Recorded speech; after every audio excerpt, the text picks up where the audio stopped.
some kind of independence. You don't have someone there, like, you don't have someone there physically, but still, you can live alone as long as you have God. In life, there are three callings or vocations: the married life, the religious life, and the single blessedness. Pure and chant their entire life and dedicate themselves for the greater glory of God. You can either be a priest, a brother, a consecrated single person, or you can enter into a marriage vocation. Each of these vocations require a vow and a sacrament. What about those single individuals who are living single blessedness? It seems that they are floating around without any defined identity from God. Did God intend single and married people just to live without any defined purpose? In my sphere, I have many relatives who are unmarried but are very Catholic.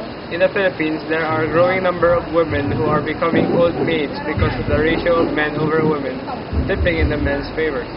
But it makes sense that these single people must find their sacred identity from God.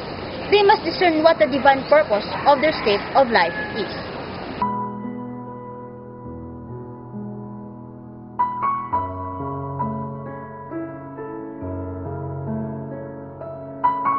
I would imagine that these single people would be taking care of their immediate family, so they try to work for them.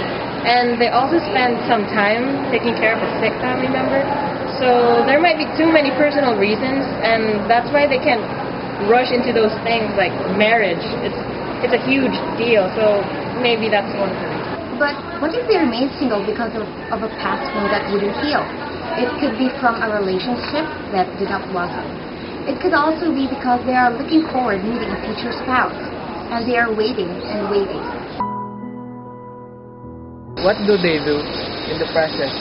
By work all the time. They probably are very lonely. What prevents them from consecrating their virginity to God, or their single life in the service of God? So, are they confusing their earthly missions and their vocations for the same thing? Society rejected the reality of single blessedness. Sometimes, some think to be single is wrong.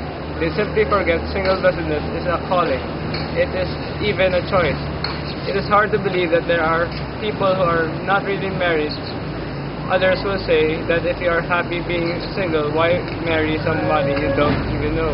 And take the risk of getting into the relationship, which is sometimes bound to fail due to varied reasons. There are many ways we could approach a reflection on the vocation of what has started to be named recently single blessedness. But we will approach it as having single-minded focus on Jesus Christ, a vocation of being present to the Lord. All too often, even within the church, people would say that being single is like being suspended in gelatin. Someone who has not yet found their focus or their vocation hasn't found a man yet, or they missed the boat and have grown too old for marriage.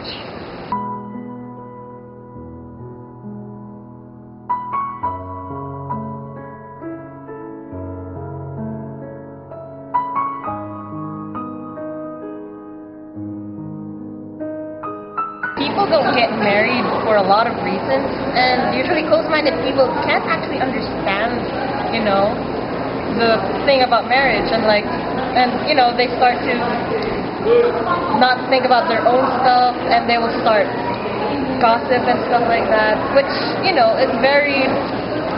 makes you earn a lot of money right now.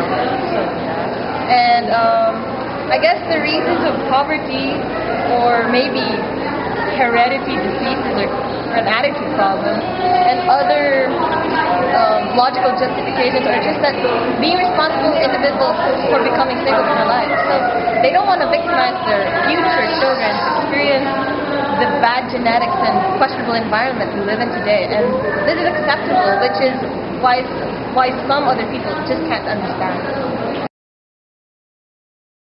Single blessedness is a choice, as the other two are.